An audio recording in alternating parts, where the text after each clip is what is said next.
to remember the Hatchers in our prayers. I think they're supposed to be coming back on Tuesday. So let's pray that they'll have a safe journey as they travel back. I will not be teaching on 1 Thessalonians. I don't know of anybody who covers somebody else's material that they are covering, so we're not going to do that today. So what should we talk about? Well, there's a number of things to talk about.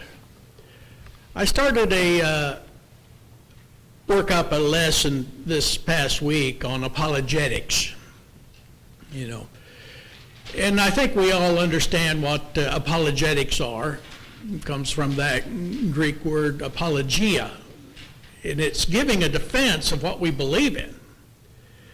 And Brother Paul Brantley, this past week, he mentioned that he had one of his neighbors who did not believe that the Bible was inspired, that it was the words of man, if I remembered what you said, that men wrote it. Well, you know what? That's an opinion with a lot of people of how we got the Bible. Some people simply believe that it's the words of man. Man wrote those words down, and they're partially correct. Men were the human authors, but the true author was God. And if you read 1 Corinthians chapter 2, verses 9 through 13, it basically gives us the synopsis of how that took place. That the Holy Spirit was able to take those secret things of God and to be able to reveal them, revelation, to man. And then man was inspired to write those words down. Remember, inspiration means God breathed. He breathed these words out to man. But a lot of people still will not accept the Bible as the Word of God just because they're either atheist or they're agnostic. And I think most people are agnostic. They don't really know. Most people don't even think about it. And yet, the Bible gives proof, evidence, internally, that it was revealed from God, not the words of man. But what about the external? And those are some of the things. We're going to look a little bit about both of those things today, but we're also going to notice what the Bible talks about, whether it's scientifically, whether it's historical, geography, geology, biology, a lot of these things. And there are certain truths that came out about all of these things. And the Bible, of course, as we all know, is not a book of science or a book of history. But there are things that are in the Scriptures that have been proven to be true. And a lot of these things, so-called scientists today, have just realized over the last 100 years. And yet, they could have looked at verses like Genesis 1:1. In the beginning, God created the heavens and the earth, and they would know how all of this came about because they don't have an answer for it, really.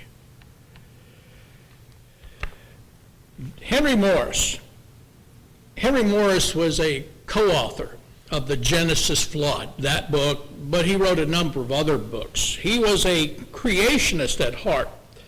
One of the points that he made was one of the most arresting evidence of the inspiration of the Bible is the great number of scientific truths that have been hidden within its pages for 30 centuries or more, only to be discovered by man's enterprise within the last few centuries or even years. This was a class that was taught at MSOP, but it's a class that is taught in a lot of congregations and certain Bible classes. So I'd like for us to notice some things that the Bible teaches that scientists, historians have come to realize, you know what? That's true. But not because they say it's true. I'm going to start with astronomy.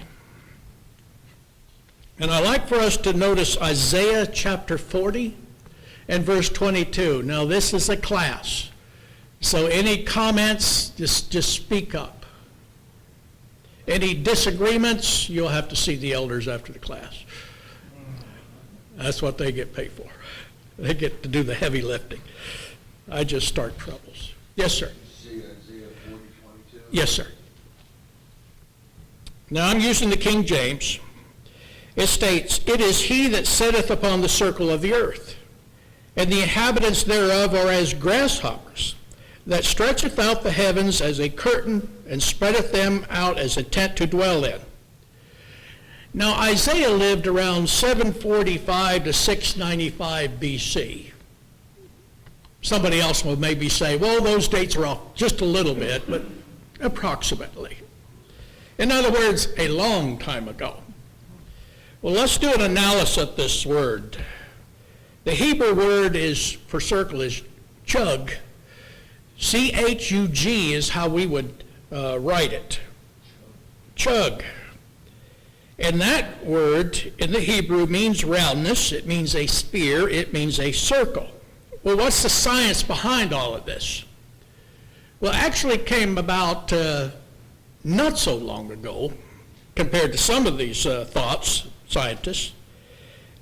We all have heard of Aristotle, a brilliant mind at that period of time. Aristotle lived between 384 and 322 BC. As far as history tells us, he's the first one that's ever taught this or brought it up. And tradition states he got this idea by looking at an eclipse that he saw in the skies, and he saw the circle. Now, when I was in school, just a couple of years ago, elementary school and middle school, and I loved history, but I was told that in 1492, when Columbus set sail, a lot of people were afraid that he was going to fall off the edge of the earth. He would be lost. Guess what? That's not true. They lied to me. That's not why he went on this trip. He was looking for a quick passage to China. The thing of it is, a lot of people, hundreds of years before that time, had come to the conclusion that the earth is circular in nature, that it's not flat. And somewhere I read it was somewhere around in the 600s BC or AD that people were coming to that conclusion. The universe, speaking of that, still speaking about astronomy, you know the universe is a continuously spreading expanse. Scientists didn't always believe that. They do now. However, when we read Genesis chapter 1, verse 7 and 8, it tells us that it is doing just that, and still today. And God made the firmament, and divided the waters which were under the firmament from the waters which were above the firmament, and it was so. And God called the firmament heaven, and the evening and the morning were the second day. Now again, approximate date of Moses writing this is somewhere between 1460 and 1400 BC. That's a few years back. Now the word firmament is from the Greek word, or the Hebrew word, rakia, R-A-Q-I-A, is how that is written in English, which actually means the spreading out or the expanse. Now notice that, the expanse, the spreading out. Scientists now understand this is exactly what took place, although they could have read what Moses wrote in Genesis all those years before and come to that conclusion. But they didn't, of course. Most scientists are atheists. And one of the reasons I heard that most scientists are atheists is they simply cannot get past the idea that science doesn't answer everything. So when it doesn't, they just don't mention it. That's why there's so many gaps in that theory of evolution. And so many scientists are finally giving it up because it's just nonsensical. And it isn't. In 1929, a man discovered through a telescope, not the kind that we have in the backyard either, that the universe is expanding. Edwin Hubble. Name sound familiar? Hubble? Yeah. Hubble satellite, telescope. And then in 1948, with the construction of this 200-inch telescope at Mount Palomar in California, they realized that not only was the universe expanding, but it was expanding at a great rate of speed. They could see it. And yet, Moses wrote about it so many years ago, thousands of years. True science based on God's holy word. Here's the other thing that got me. You know, when God said, "Let there be light," in Genesis 1:3, that wasn't the sun, that wasn't the moon, that wasn't the stars. You want to talk about power? Let there be light. There was light. And yet most scientists believe that it was the sun. The scriptures teach something else. Matter of fact, verses 14 through 18, that is when it starts talking about the stars, dividing the light from the day, the night from the day, the light from darkness. That's when that took place. But not there in Genesis chapter 1 and verse 3. So most had the opinion that Sir Isaac Newton had, that this is basically the sun is the light for everything. Now scientists, and I want to say it wasn't that long ago before they began to realize, you know what? There was another light before the sun was created. So now they are assuming that the sun is just basically like the generator of that light today. But at the beginning, again, you want to talk about being amazed by the power of God? That's amazing. Let there be light, and there was light. Here's another thing that scientists are starting to realize. And anybody want to say anything, just interject. It's interesting, too, in verse 14, it said, "Let it be for seasons, Yes. days, nights." Right. So that's where we get all our 4 seasons. That's exactly correct. Yeah. Anybody else? You realize this universe was created, don't we? You know, there was a time when they didn't realize that. Scientists, they thought it was always existing. It was eternal in nature. There was never a time when it did not exist. But the Bible teaches the exact opposite of that. And even with that being said by science in the past, that breaks a cardinal rule, one of their rules of science, and that's the rule of cause and effect. For every effect, of course, there has to be a cause. You know, when we travel down the road, say we're out in the country and we see a house on a hill, we understand that someone had to build that house. And of course, Hebrews chapter 3, verse 4 talks about that. For every house is builded by some man, but he that built all things is God. So basically, and the Bible teaches this, it had to be created. And of course, we know that in the beginning, God created the heavens and the earth. You notice that's just a statement of fact. He's not trying to explain anything. He's just, this is the way it is, period. Period. Now, the atheist may not accept what the Hebrew writer actually wrote, but true science goes along with that statement. True science goes right along with all the statements that are in the scriptures. When it is not, they don't agree, then it's no longer true science. It's false. And of course, the cause is more honorable and greater than the effect. And the cause always precedes the effect. God created the heavens and the earth. You know that saying that red in the morning, they reflect water? Jesus even said when you see it red, Absolutely. watch for the weather. And that saying's been around probably since that time. with sailors, When my dad was in the Navy, Oh, yeah. that was still a true saying. Where did they get that saying from? Jesus. Jesus. They could have learned a whole lot quicker. There is a well-known astrophysicist named Robert Jastrow. Very intelligent man. He wasn't an atheist, he was an agnostic. He just probably didn't even think about God. But he made the statement a number of years ago, and he's dead now.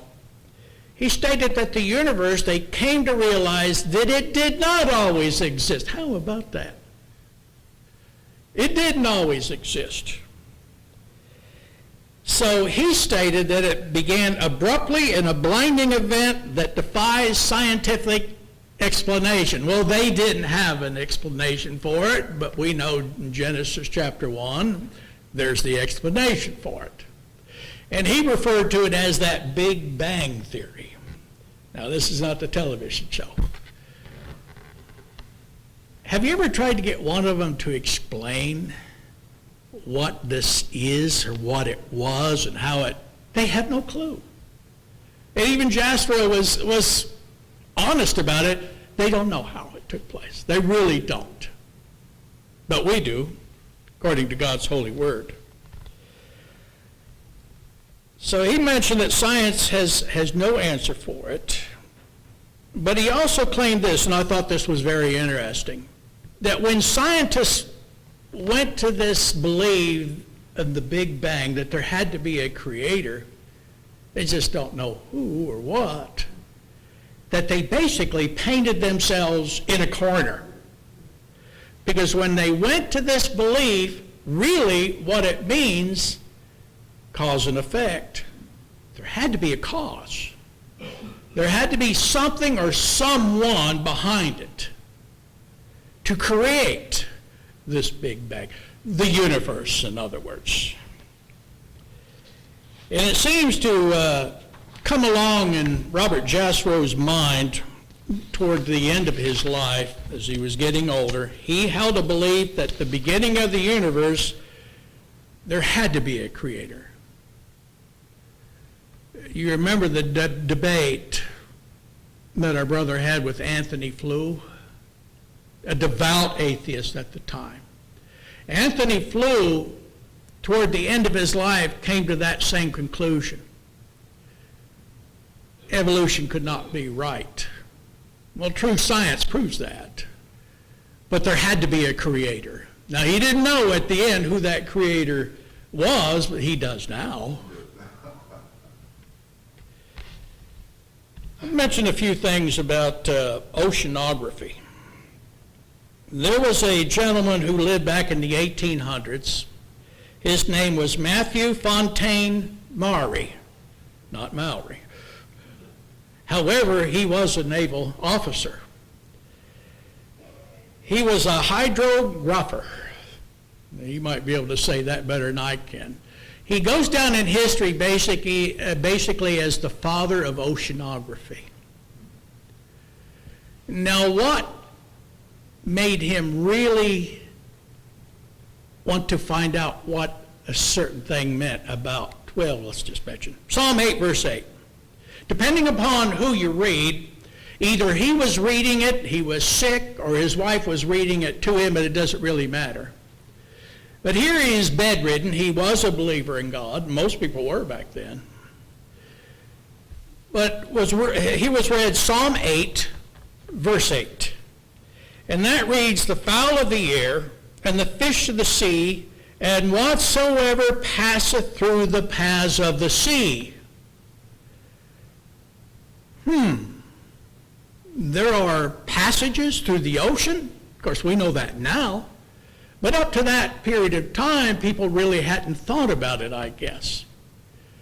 So he spent a lot of time mapping out some of these passages that are found in the ocean that are still there today. So he mapped those passages out, and now ship bearings out in the sea still follow those same passages. What is that, the Gulf the Gulf Stream that goes all the way up, I think, to Murmansk. That's one of them. And they were there all along, and all they had to do is read Psalm 8, verse 8. There it is. It's there. Well, he read it, he believed it, and he began to investigate it. Any questions? Yes, sir. Give me his name again, please. Okay, it is Matthew Fontaine Maury. That is A-M-U-R-Y. That was his name. Yeah, put it up on Google, and I'm sure it will come out. That's his middle name. Yeah. But Matthew Maury will probably work. We believe that Job lived in the time of Abraham. Most people believe that that was that same period of time. You remember when God, I believe it was starting in chapter 38, began asking Job, where were you when I did all these things, when I created this, when I created that? And standing before God, Job was asked by God, have you entered into the springs of the sea? Job 38:16, the first part of that verse. The springs of the sea. We, of course, know now that there are springs that come up from the bottom of the ocean, and they are fresh water. I was reading somewhere that there are some places out in the ocean, salt water everywhere, but if it's underneath that spring, you can dip a cup into the ocean and drink fresh water. It's not salty at all. That's amazing. Now, it was into the time of the Romans that someone actually started believing that this was a fact. A Roman geographer named Strabo, who lived between 63 BC to 21 AD. And now it's basically common fact. But all he had to do was read what Job had to say, and he would have known it. There is something that is called the hydrologic cycle. That's a big word. That's a mouthful. I don't care who you are. Well, what is that? Well, it is the science of the properties and distribution of water on the earth's surface. Where's that taught? When Ecclesiastes chapter 1, verse 7, Solomon makes the statement, all the rivers run into the sea, and yet the sea is not full. Unto the place from whence the rivers come, thither they return again. Someone estimated that there are somewhere around 6 million gallons of water that come from the Mississippi and dump into the Gulf at a rate of that many per second. I hope they were right, because that's a lot of water. And yet, the Gulf's not full. And it never will be. Well, how does that take place? We know how it takes place now. But the people at that period of time, they wouldn't have known it unless God told them about it. You have the heat, you have evaporation, goes up into the clouds, condensation, and eventually the clouds will let loose with water. Here's your cycle. God created the best purification system. Sure did. Everything he created was good. Absolutely. I'm going to mention just a few points on geography. This is evidence that we have given over the years about the Bible, proving that the Bible could not have been written by man. There would have been way too many mistakes, too many errors. The first Book of Mormon was so bad off that they tried to recall it. They wanted them all back because there were so many ludicrous mistakes that they made. It used to be the time, and I still have one, that Rand McNally would come out with a new map every year of all the roads and the highways the interstate systems in this country. Guess what? They were not perfect. Sometimes they would be mistakes, just like GPS today. Turn left, you go off a cliff. People turn left. And yet, with the Bible, it's all correct. And they've been trying to prove the book of Acts wrong forever. When it speaks, and I remember Brother Brantley bringing this up, that they were going up to Jerusalem, they were literally going up in elevation. When they were going down out of Jerusalem to Jericho, you literally go down in elevation from Jerusalem to Jericho. It's on a mountain. I remember watching a documentary a number of years ago where people were trying to find where the Queen of Sheba lived. A certain town, a certain area.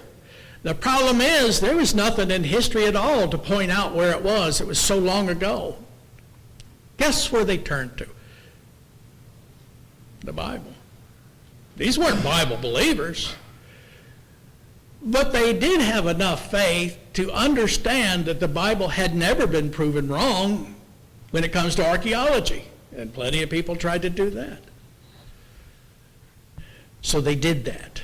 And guess what? They found the place.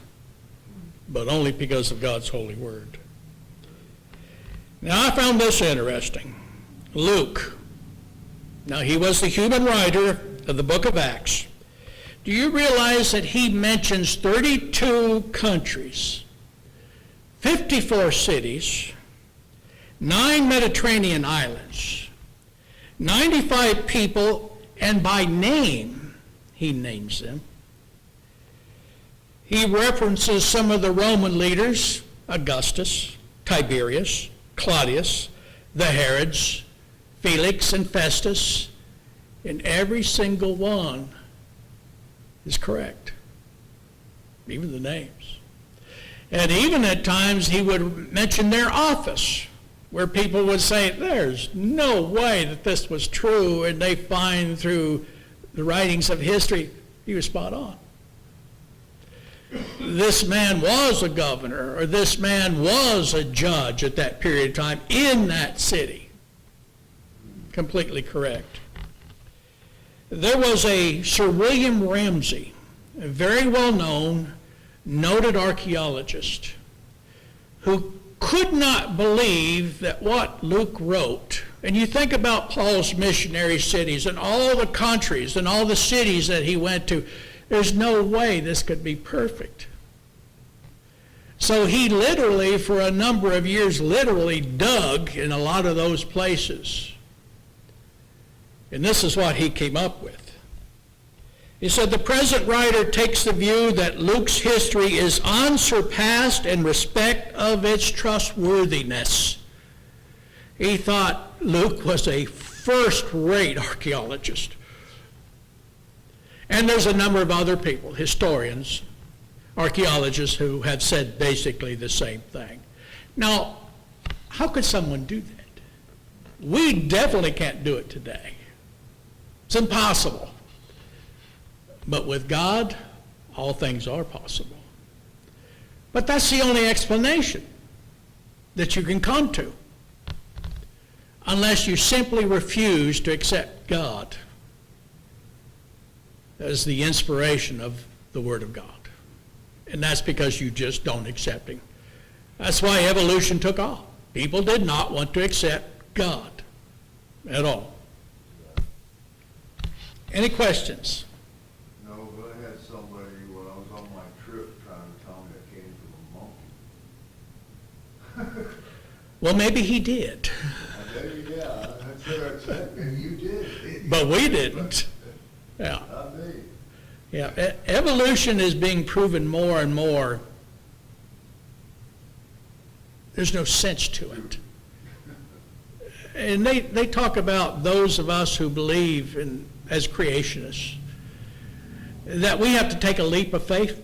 They're the ones who have to take the leap of faith. And I mean blind faith in what they believe in. You actually believe that? Some people do. Anthony Flew did at one time, but then he came to realize he was wrong.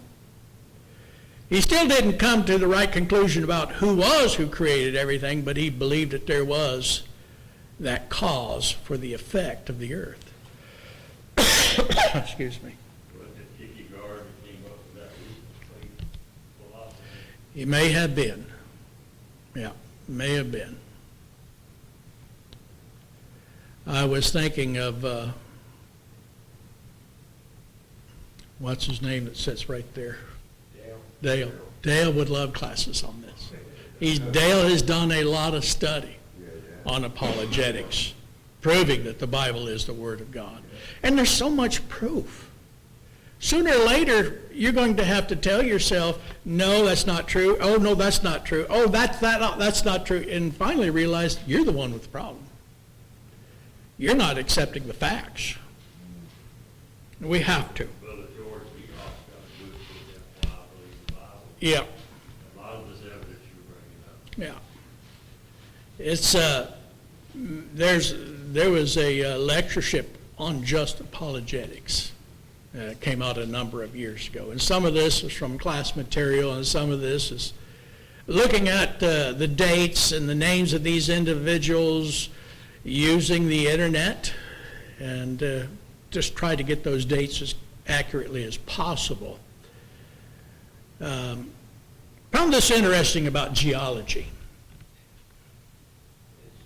Satan never quit. Oh, no. No, he Just doesn't. like you were saying about faith, he changed the word faith from understanding to trust. Yeah. Just like they're trying to change the rainbow from a promise to a lifestyle. Yeah. It's on me every day. Well, that rainbow was around a lot longer, further back than those folks. But all the answers that we have in the scriptures have never been proven to be wrong. Their answers have been proved wrong every day. They just don't accept God. And the devil never quits. They didn't know you could do a blood transfusion until the 40s, at World War II. Didn't know that one blood would fit everybody. Well, they know every blood won't fit everybody, but it came from God created man of one blood. We're going to talk about that. But that's a good point. There's something I read about geology, and we could talk a little bit more about geology, but we're running out of time. But it's something I read, and it was kind of funny. Now, this comes from Genesis chapter 2, verse 3. That's when Moses' mother was trying to hide him, you remember. And it says, and when she could not longer hide him, she took for him an ark of bulrushes and daubed it with slime and with pitch, and put the child therein, and she laid it in the flags by the river bank. Well, there was a number of years ago a Standard Oil executive who read this passage, and he really zeroed in on that word pitch. Well, pitch comes from oil. And he thought, you know, if they had oil in Egypt all those years ago, guess what? It's probably still there. So they drilled for oil, and they struck oil. From Genesis chapter 2, verse 3. Interesting. I heard about that. Yeah. That's amazing. Yeah, it is amazing. Biology. Some of those tar pits are still, we went to the one in Los Angeles. The La Brea tar pits. I want to see those. You touch that, you got a mess. Yeah. And they're still digging all sorts around. Yeah. Still big back to the extinct. And there's some evidences that make people understand that this is from God. You know, the La Brea tar pits. So did you get Phyllis to touch it? No. Okay. In biology, we know that there are 3 great kingdoms. And yet you see it in the book of Genesis, chapter 1. In Genesis chapter 1 through 10, you have the mineral kingdom. In Genesis 1, 11 through 19, you have the vegetable kingdom. In Genesis 1, 20 through 21, you have the animal kingdom.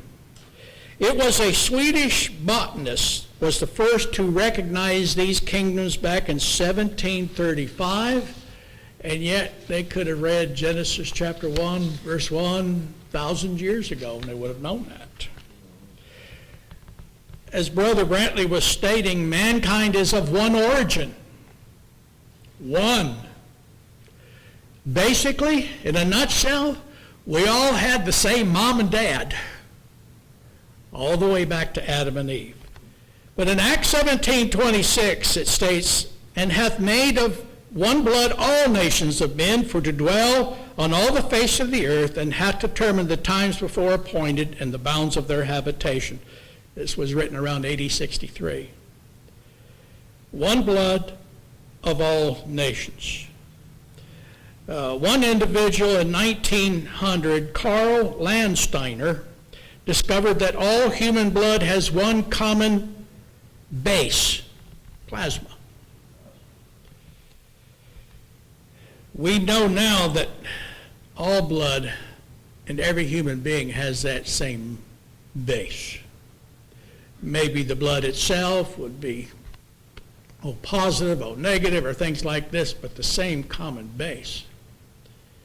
And life, of course, is in the blood. Did you know that up to a certain period of time that people thought that life was in the breath of life, for example? And yet in Leviticus 17:11, it states, for the life of the flesh is in the blood, and I have given it to you upon the altar to make an atonement for your souls, for it is the blood that maketh an atonement for the soul. Many surgeons, especially before the 1900s, in trying to cure someone of an illness, would bleed them, bloodletting. Some have surmised that this is what cost George Washington his life, because that's what doctors were doing at that period of time. But they were wrong.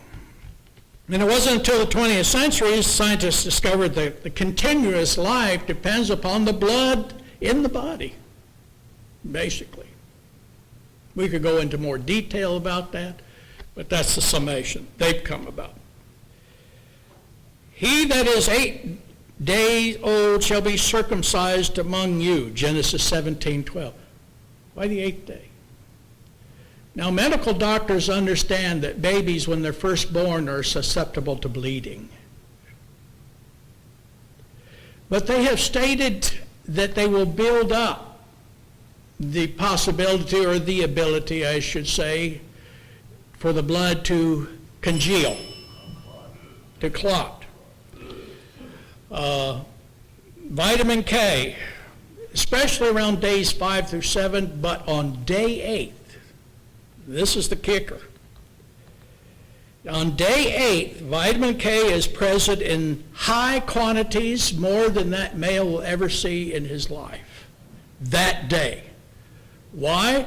Because God said so. This is why you are to do it on the 8th day, and this is why they're still to do it on the 8th day. Well, we are definitely, always good to have too much information and not enough. So I'm going to skip over a few things, mention a few things about history. I found this interesting. John chapter 4, we know that Jesus had this discussion with the woman at the well. Now she mentions, the woman saith unto him, Sir, thou hast nothing to draw with, and the well is deep. You know that well is still there? Jacob's well is still there. You know how deep it is? 80 feet deep. 80 feet deep. That's 8 stories. So when she says it's very deep, it was very deep. She was correct. Noted scholar Philip Schaff once observed that the final 2 chapters of Acts, have provided more information about the details of ancient sea navigation than anywhere else. It's all there. Book of Acts is referred to as a book of history of the church. And here's something else I didn't know, which there's a lot of things I don't know, but that's another story. Acts chapter 10, there's the account of Peter in the city of Joppa. Luke declared Peter was staying in the home of Simon, a tanner of animal hides.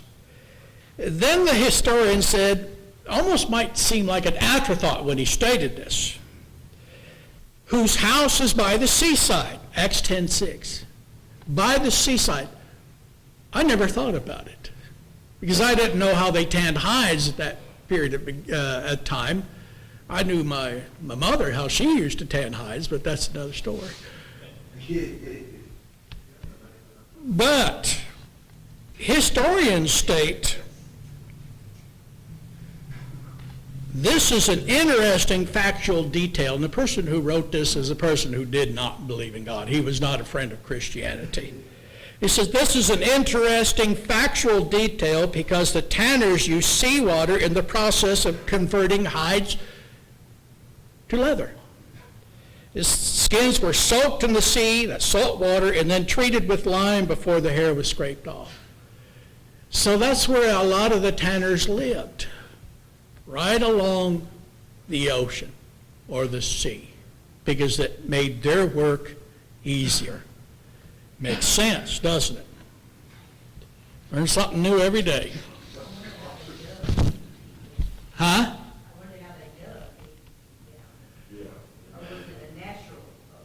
Oh, I don't know. It doesn't say. It would be interesting to find out. So next Sunday morning, I want to hear how you come up with